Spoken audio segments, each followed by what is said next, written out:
All right. What's platinum? We're getting into the Five of Hearts now.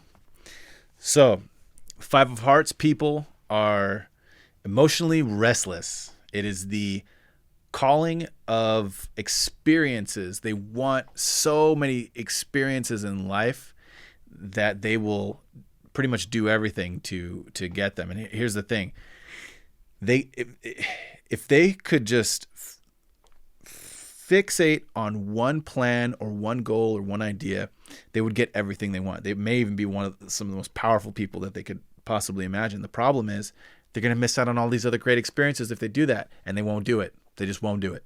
Five of Hearts is emotionally restless. They want constant change. They never want routine, and this translates to experiences with people as well. They want a different person. They want somebody else. They when they get in a relationship, they want to move on. They're already thinking about, okay, this person's not going to give me everything I want. Okay, so they've already broken up with you once you start dating them. This can get into the realm of exotic dancers. This can get into the realm of comedians because they could be funny. All their experiences create some of the best comedians that you've ever heard. Five of Hearts people have just I'll give you an example, like Andrew Schultz, for example. I mean, look how crazy this guy. He talks the most smack about literally everyone to their face on these at these comedy shows, and like is just chuckling, and like he's thinking he's funny. I'm thinking he's funny. The people who are even getting offended think he's funny. Like he's got this way about him. That's because, dude, it's this most intense emotional restlessness you could possibly imagine. Like, imagine just the insane amount of versatility that's going on in the mind when you're not able to have one clear train of thought, and the beauty and the benefits come when they finally just decide to settle down with the one person and actually experience what love has to offer. That's when amazing stuff happens. You know, Five of Hearts people, I think even Jon Stewart is a Five of Hearts.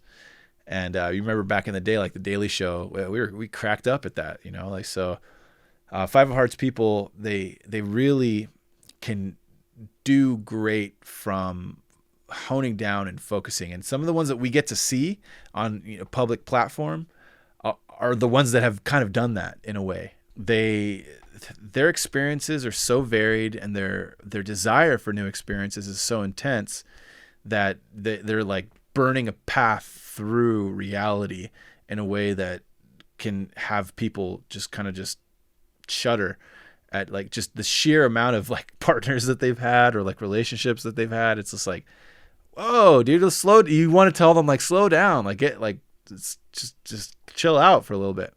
But that's in their nature. Their nature is to mix things up, spice it up, seek experiences, seek escapism, seek variety, seek adventure, seek travel, seek new people, seek new ideas, seek new platforms, seek new, like these are the things that drive society forward, is when somebody's not afraid to put themselves out there and seek that which many are afraid to even experience, including them, and they'll still do it. You know, they'll still go and do the thing that people fear. They can be hyper intelligent because they kind of beat to their own drum. I don't know if this phrase goes, but they have this way about them where they're able to not regard like the rest of society, and they kind of want to think outside the box to the point where they're kind of bored with regular society and the way that it is. They want to spice it up. They'll read a lot. They, not all of them, but many of them can read.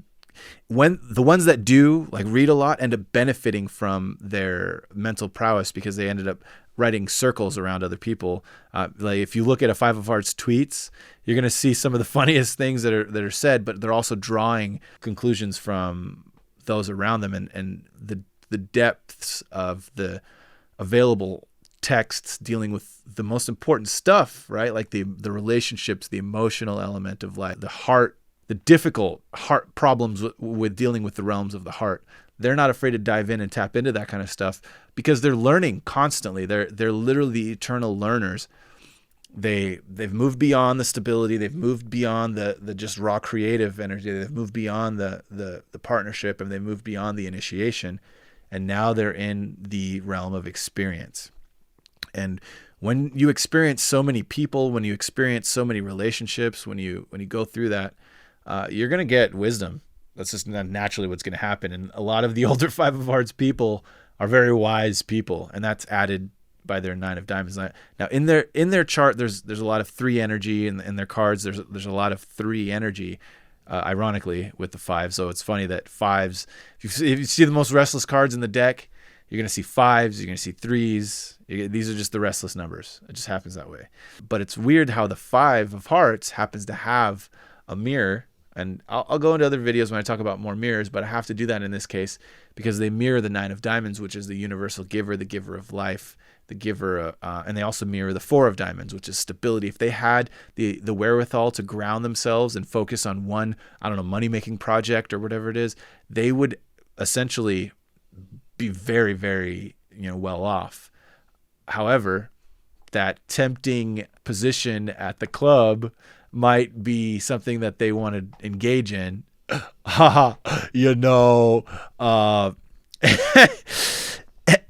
so that tempting position might be the thing that causes them to forego and regret all of their, not regret, but throw away all of their potentials of enacting that 4 of Diamonds potential that they actually had, where it was a good foundation, security. They want security. They want the financial security. They want the emotional stability. They want all those things. And much like the 3 of Hearts, they don't care if they get it from multiple people or if they go through a string of people in order to achieve their own satisfaction.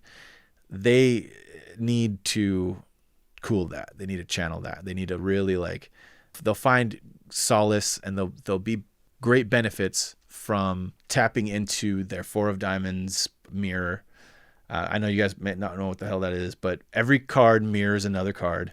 Certain cards are your natural gifts, and then other cards are when you're most comfortable in your expression, like if you meet the challenges, because they're it's like one's a gift, one's a challenge. One someone owes you, the other one you owe them. And if you express yourself out of the person that you owe, you're going to end up achieving kind of like your soul's purpose, essentially.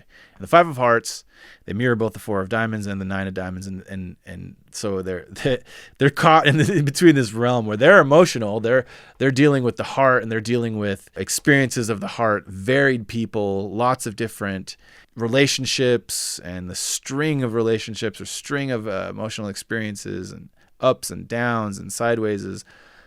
But yet inside they have this desire for financial security and financial stability. And then on top of that, they have this desire for expansion and universal giving and being like the givers of life or the givers of wisdom and being like this, not like a sage, but they can end up becoming like this confidant or this like person that, oh, honey, I've been there, like a type of person, or like a 9 of Diamonds that has just like this deep wisdom, this deep universal giving of values, and they can tap into that. Their being, their makeup can eventually result in them just by default, based on all the experiences that they've got and all the relationships and emotional experiences that they've got, and also the intelligence that they've sought, which ended because they became so intelligent over the years of all these experiences, and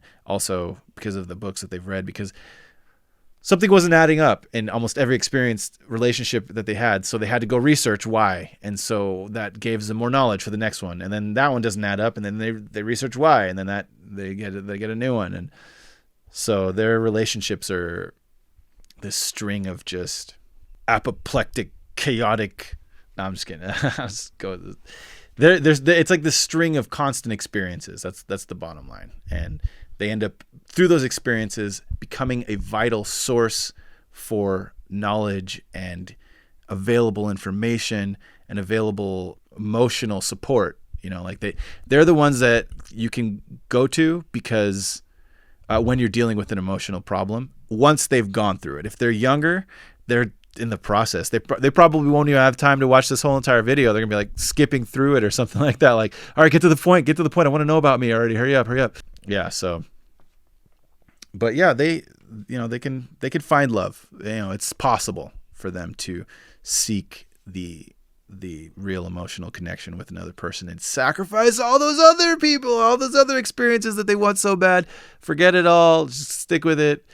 Boom. You can get that. It's possible for you guys to do it. And they have everything they need within themselves to achieve this.